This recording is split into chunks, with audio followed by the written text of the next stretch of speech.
Hello, everyone. We are back for another episode of Christ in Private Practice. I am your host, Camille McDaniel, licensed professional counselor, and today we are going to take some time and we're going to be talking with Cameisha Brewer.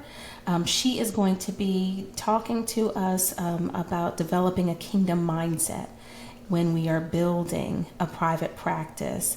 I am going to ask Cameisha to introduce herself because she actually has some really great things, some new things. She has done a lot of great work with other clinicians in the mental health field, helping them to build their vision, build their practices, find success. And so I want to say thank you, Cameisha, for taking time out of what I know is a very busy schedule, but I thank you very much for spending this time with us.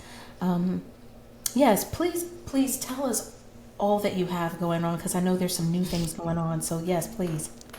Yeah, so thank you so much for having me. So I'm an LPC, like you. I practice in the state of Arkansas.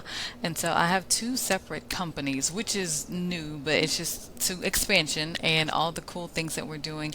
So I have a company called C Brewer Consulting and Marketing, where we teach therapists how to set up, structure, market, and scale their solo mental health private practice in just 60 days. And so with that company, it comes with the CEO Clinician podcast. I wrote a book called The CEO Clinician.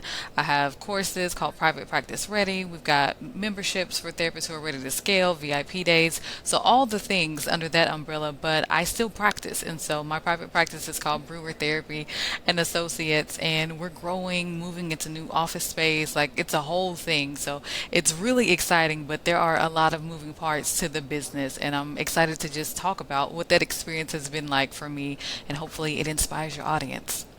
Yes, and I know it'll educate because as she shared, everything that she is doing, you know that there have to be systems in place for that. And we'll talk about that toward the end because Yeah. there's a lot of good things that Cameisha has to offer, and we'll make sure we will not let her go before we find ways to contact her and get in touch with all of that help that she is definitely offering.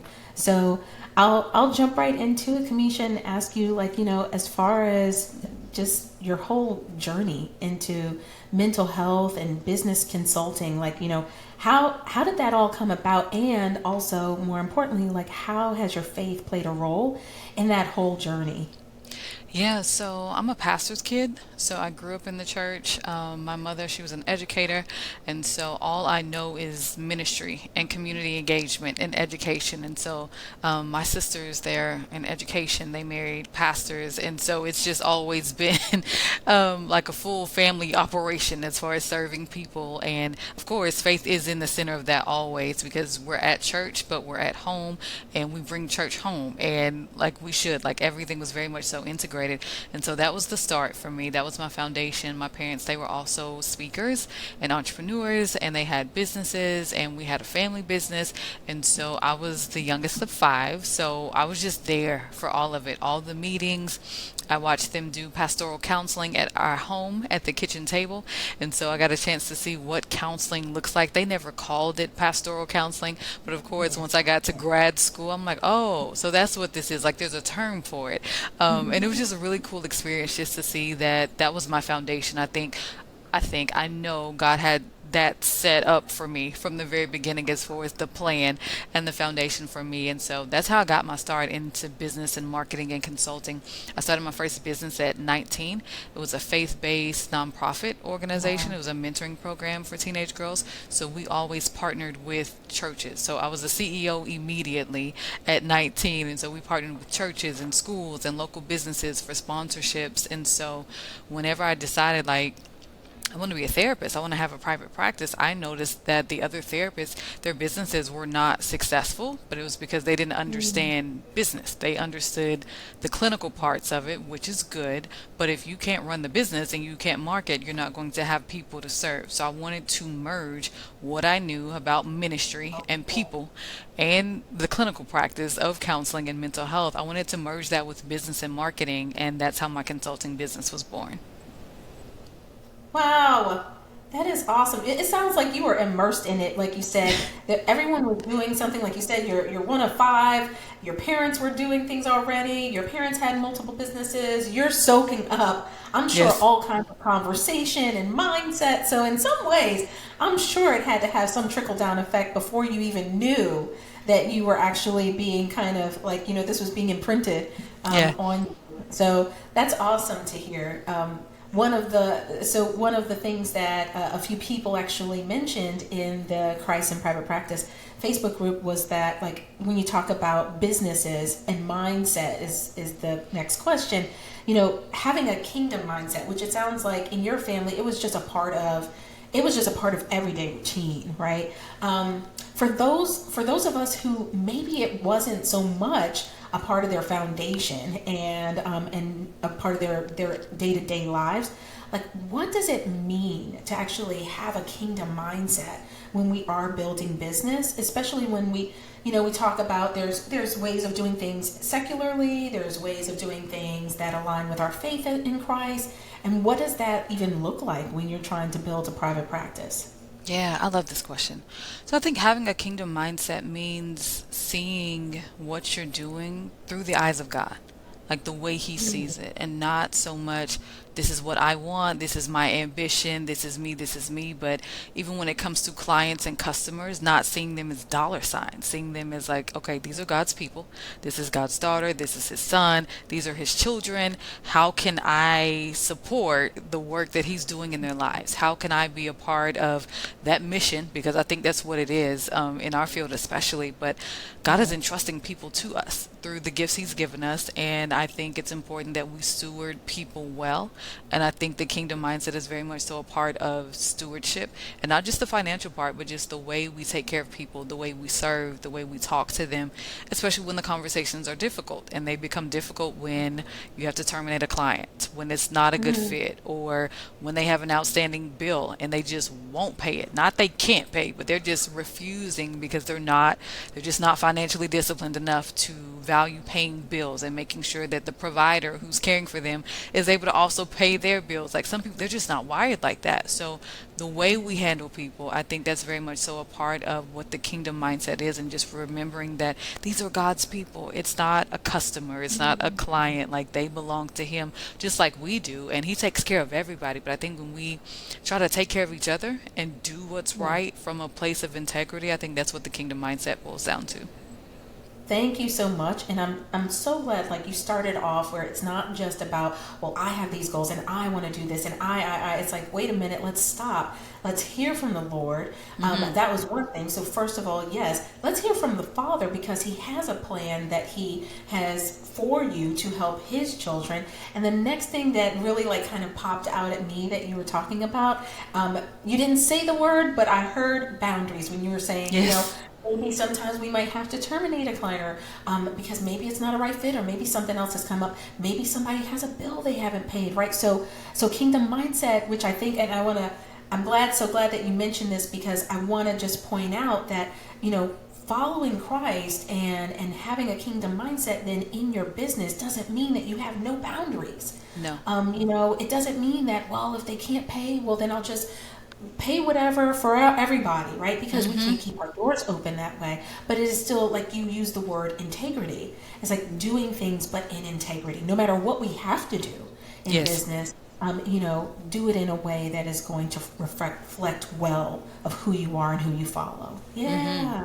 Thank you. Yeah, that's awesome. Okay, so then let's keep diving on in. So as we're continuing to kind of look at, okay, um, following the path of kingdom mindset in building business, are there any biblical principles, like, or any passages that guide you as you're developing this kingdom mindset? Because you have a lot of things you have developed. There are many of us who would like to get to where you are, and some people who are just saying, like, I'm in just the beginning steps. So how do I guide myself as I am moving forward? Yeah, I think principles and passages for me are all of the scriptures, Beatitudes, right? Definitely the Beatitudes, but for sure all the scriptures about taking care of the poor and the widows and the Mm, orphans and the less fortunate, and just remembering that we're all one unfortunate circumstance away from being those people. And again, grace and compassion and integrity, but just being mindful of the people who need us most, the people like our most vulnerable populations, and thinking about our marginalized groups and what that looks like for them, access to healthcare. And that doesn't mean, like you said, that doesn't mean we see everybody and make nothing to the point where we're exhausted and can't take care of our families, because that's what our community mental health model looks like. And I think there's a need for private practice because of that, where we have flexibility to still meet the needs for people who don't have resources, but still meet the other needs as well for the people who do. And so those guiding passages for me are, okay, how can I use what I have, the yeah. resources I have, to be a blessing to other people, but still be mindful of those who need me and mindful of those that have a need, but it's not for me to meet. And that Mm, took me some time. yes. It That really took discernment, me some right? time because I Yes. felt like every need was my problem, and that because I could, that I should. And that's not, I don't think that's God's plan for us, because we don't have limitless resources. He does. We don't have limitless energy. He does. And so Right. some of those things, I think that's where our kingdom partnerships come into place, and knowing what needs to be delegated into who. For example, principles. One of the things I do is I work with a lot of pastors and leadership teams, of teaching them, okay, this is pastoral. You guys can do this. Y'all can handle this at the church. Mm, At this point, okay. y'all are not trained for this. So y'all don't have to try to Ah, right. operate. Y'all don't have to try to Right. operate in something you haven't been clinically trained to deal with. And that's where we come in as the licensed mental health professionals. So a part of that, principles like modeling what Jesus did all throughout the New Testament, of teaching in parables and making it plain, and teaching, like we see several of the synoptic Right. gospels, Right. like multiple stories of him teaching these same principles. I think sometimes as mental health providers, we have to be willing to do that in different groups. One workshop may not be enough for that group. So if we're modeling what Jesus did, we may have to reteach the workshop, or teach it in a different way, or record it and put it in a course, because these concepts, there's only one of us. And so we have to make sure we have systems in place so we can continue to serve and not exhaust ourselves either. Right. That's oh man, you're touching on all kinds of good stuff right now. Okay. So let me try to contain myself because I was going to ask, but some things you're already just you're knocking it out the park because one of the things that I know is that when people are first starting out with kind of developing a kingdom mindset in their practice and developing their private practice, I was going to say, like what steps do you feel like people should take? But I don't want to answer this for you because you may have more. But again, I feel like you've touched on things that go to having integrity, having boundaries. Even now, when you're talking and sharing the information that you're sharing, it sounds like know your scope of practice. Don't step outside of that just because you're feeling like, okay, I'm pumped up, I'm doing what the Lord has gifted me to do, and I'm just going to do that anywhere with anyone who comes my way. It's like, right? We do have to have some discernment about that. We are Yeah. all strategically gifted to do certain things. Like I was just talking to the other therapist in my practice before we went on the air. She's phenomenal when it comes to trauma of all types. And I've said to her, because we joke, it's like I'm the stabilizer. Like I'll get Hmm. everybody stabilized, and then oftentimes I have referred on to her. I said, I've thought about it. I think I'm gonna just continue to stabilize. Yeah. Because and she has a certain population where it's my jam, and she's like, you know what? You could take that all day long, right? And Hmm. so just knowing, but maybe I'm missing some things too. But do you feel like there's anything else that individuals, even if they're not new to private practice, but maybe they're new to the idea of running their business God's way, are there things that you feel they should do to prepare themselves? First steps, second steps, or have we kind of mentioned it? I don't want to hammer it into the ground. Yeah, I think we have touched on it, but some additional points as far as like first steps and how to start. I think it's important to pray and ask the Lord what He wants of us, but also remember that the giving that we want to do, that's above and beyond like the pro bono clients and how many pro bono clients we have. I think those things have to come from our overflow and not from a place of lack.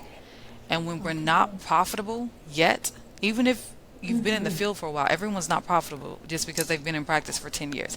That's a whole different episode for another for another day. But when you're profitable early, you can contribute to those things. So my husband and I, we're big tithers. We give to missions. We're not mission material. Like Mhm. personality Mhm. wise, like I'm not the person you want to send to a third world country with no water, no internet. That's not me, okay? But I will gladly sponsor and donate and contribute to financially support the person who Right. is. And I get to Right. do that from the overflow in the business. And so, yes, I'm Awesome. very much so a part of the mission. I'm very much so praying for Yes. the people who go in our church. They have a lot of different missionaries all over the world, and we love that. And I love being able to be a part of those things. Now, if my business isn't profitable, I have no extra resources to be able to do those things. So my profitability is not just about me. It's not just about how much stuff I can buy off Amazon. Like that's small level stuff. I like that. I still love Amazon. I'm waiting on Prime Day as we speak. However, there are bigger things in the world that my resources can go to. And you can do that at any stage. And sometimes when you're in private practice and, we're looking at tax deductions like, oh, I need to get my tax liability bill down. What can I do? Well, you may not be able to sponsor the ACA conference and be a $10,000 sponsor. You may not be there Yes. yet, Right. but there may be a single mom in your community where you can buy a couple backpacks for her kids and for school supplies, and you can start there too. And I still think that's kingdom, but giving out of our overflow. I think that's something that a lot of therapists don't do. And we just give, give, give to the point where we can't pay bills. And I don't think that's a good business model. Oh, and I would have to second that because of everything that you just pointed out ahead of time. Because if we are giving to the point where we don't have, then guess what? We're not going to be like Cameisha and her husband, like you and your husband. We're not going to be able to sponsor people who are going to go out to other areas that are in need to uplift and support the people. We can't do it Yes. because we can't afford it, right? We're not Yep. going to be able to help anybody with back to school, which that actually does come up right around the corner. And there are back to school drives where you have the opportunity to sponsor children and their families and allow them to be prepared and feel good about themselves when they start school because they have everything they need. But if we are not, or again, this is what I'm hearing that you're saying, if we don't structure and organize ourselves in business properly, we will not be able to give on a big level. And God does things big, right? Absolutely. He's not doing it just so that we can barely get by. If all we're doing is barely getting by, we're not really accomplishing what the gift has set out to do, because it's supposed to be magnified and do great things in the world, like some of the things that you've talked about just now. So that kind of for me, that what I'm hearing, almost like I'm hearing translations as you're talking, like what I'm really, what I'm hearing is you have got to structure your business so that you can do the great things that the Lord has poured into you to do. And it's not just to run a business and just take care of the bills and not be able to do anything else. That's not it. God doesn't do anything real small. So everything, Yeah.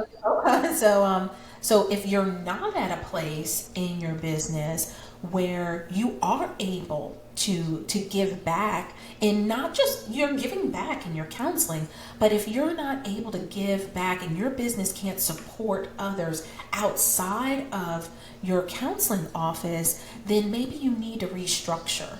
Maybe you need to do something different. And I know that ties into something that, like, Cameisha did not even ask me to do, but that is something that Cameisha does. So I'm just like plugging it right there to say, Thanks. if you are, at a place where you're like, well, shucks, y'all are kind of like pulling my card here. You're walking down my street.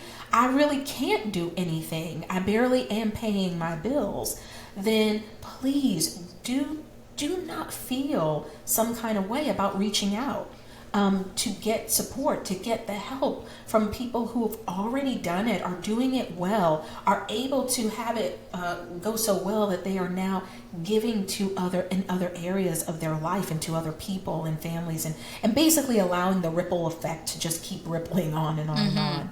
Yeah, but we'll definitely make sure that, Cameisha, you give us all of the information. But I just love how you explain that so thoroughly, because there's so many messages inside of that one message that you gave. Probably could be another segment or two, but really and truly, it's gold. Yeah, thank you so much for that. That kind of like even rolls us into talking about like balance, in all that we're doing. If we're trying to build, we're having a kingdom mindset, we need boundaries in business, and we need structure in business.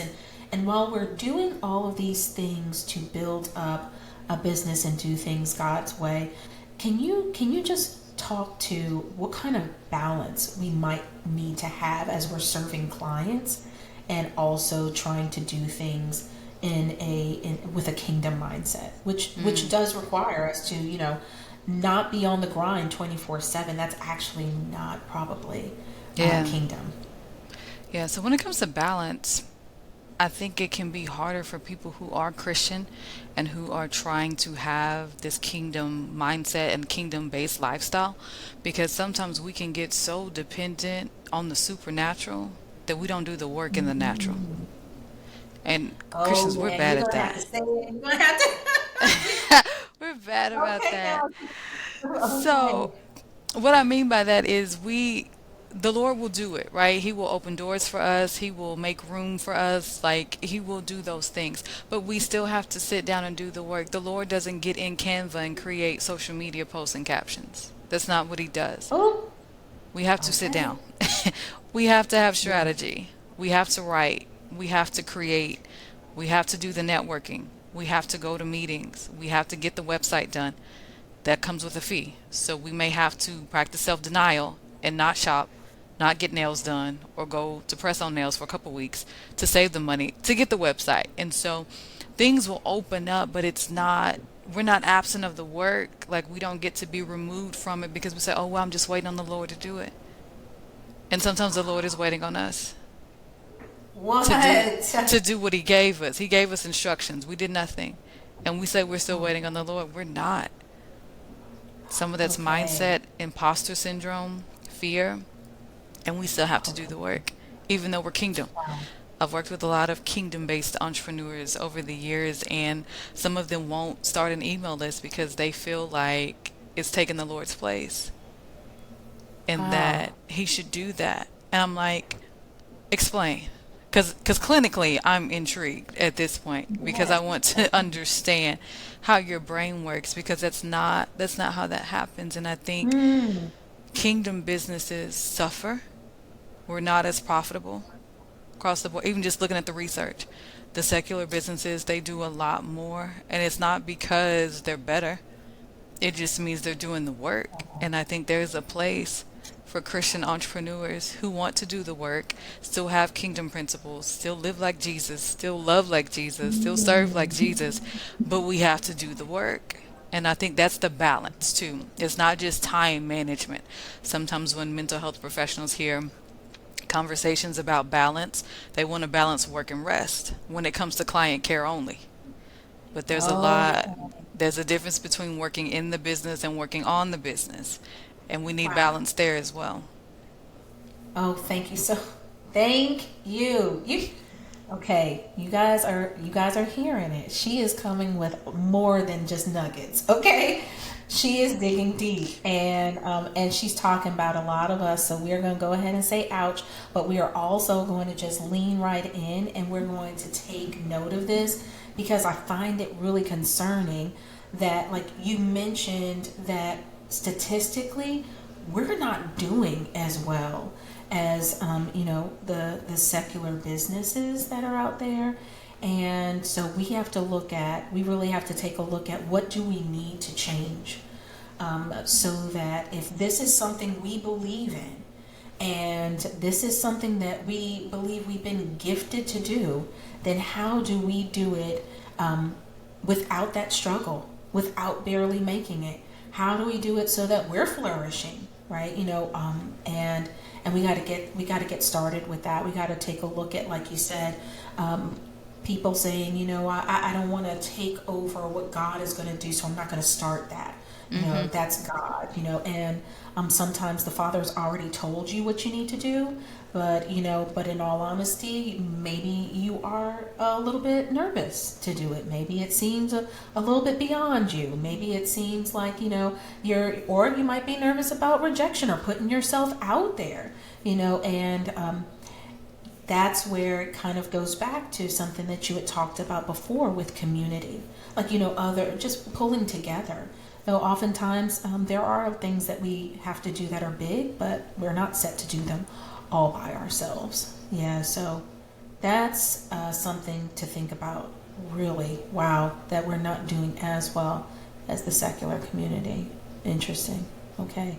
So then let me ask this as far as reflecting, and if we are going to move into a space where it's like we want to have our businesses flourish, we want to see that growth and that success, then how can we ensure that our practices just reflect our faith in our interactions with clients, in our interactions with staff, in our interactions with the community at large? Like, what do we need to, and I guess I should say it like this, even more so, what do we need to do so that our faith is reflected in our interactions and so that we actually are growing?